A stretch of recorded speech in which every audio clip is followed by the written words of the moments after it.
What's new, Planet Coaster 2? Welcome to this first edition of condensed no-nonsense informational videos. Today I've compiled the new information we've got in the first deep dive episode as well as the live gameplay from the Frontier Unlocked July stream just to get you up to speed in no time. I'm gonna cover water parks, pathing, ride customization, and more, so buckle up, we've got a lot to dive in. We got our first look at water parks in action, and they're looking absolutely amazing. The base of all water parks, your pools will be created using freeform drawing or shape-based tools. Once you will have created one, you will have to manage changing rooms and guest safety using carefully placed lifeguard posts, as the latter must be able to view the entire area they are surveilling for your pool to get the highest safety rating possible. On top of that, your guests will want to use diving boards, buy inflatables at our new shop Splash Emporium, or sunbathe on your nearby sunbeds, an experience which will be affected by the weather as they will get sunburned during very hot weather. To avoid that, you will want to make sure they have access to sun cream. This ties in with a new feature, the shading rating, which is impacted by how much a guest has access to shade, and I suspect this will also be something to keep an eye on in the rest of your parks. Your pools can also be wave pools, as you can see in the background here. Nice to know we'll be able to make these. Last thing for pools, the more crowded the pool, the dirtier it gets. To avoid that, a new water filtration system has been implemented, which ties in with the deeper management side of the game. With pools obviously come water slides, and they will have many forms like trapdoor slides, regular body slides, or raft-based ones, all with special funky elements. They all have a similar building system to coasters, so don't worry, nothing too unfamiliar here. Something very nice to note is that we'll be able to create compact stairs to help our guests to get up there. One final thing to know about water parks is that you will be able to blueprint your pools and water slides in order to use them again or share them with the community on the Frontier Workshop, which means any players on PC, PS5 or Xbox will be able to download and use them.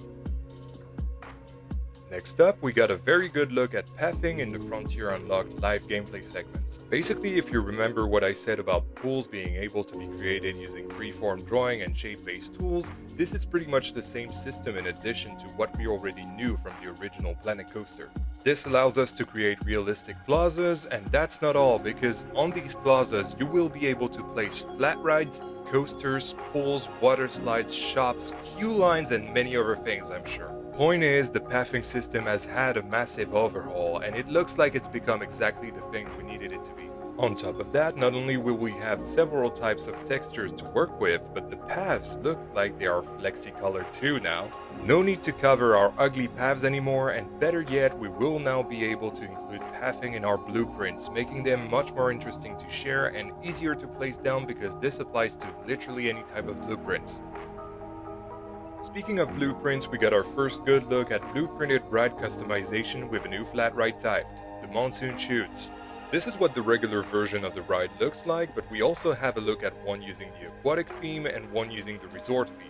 This probably means that people who don't wish to customize their own rides will be able to use pre-made blueprints that are in the game. On the topic of flat rides, we got a good look at patterns which were showcased on the teacups, a new addition that will allow you to customize the base models of the rides. We also got a good look at our coaster train customization on a classic Vekoma and a GCI wooden coaster, and we've even seen how we'll be able to mirror an item to the other side of the car, twin it to another car, or use it on another train. I have a gut feeling this mirroring tool will also be usable on buildings, but we don't have confirmation of that, so take it with a grain of salt until we see proof. Lastly, we had our first look at our tabs for flat rides and coasters, and while flat rides have now different categories, the real star of the show here is coaster types and their fictional manufacturers. It looks like Valais and Eetvalden will be our fictional B&M, and so far we have confirmed floorless, flying, and surf coasters for them. Automax, which is a hilarious and obvious nod to Intamin, and what is probably their 4-cross non-wing model like Hyperion at Energylandia. Big M's Rides, which is of course the Big Mac Rides and their water coaster. Murphy and Son, which is referring to Mars Honor and their Skyloop.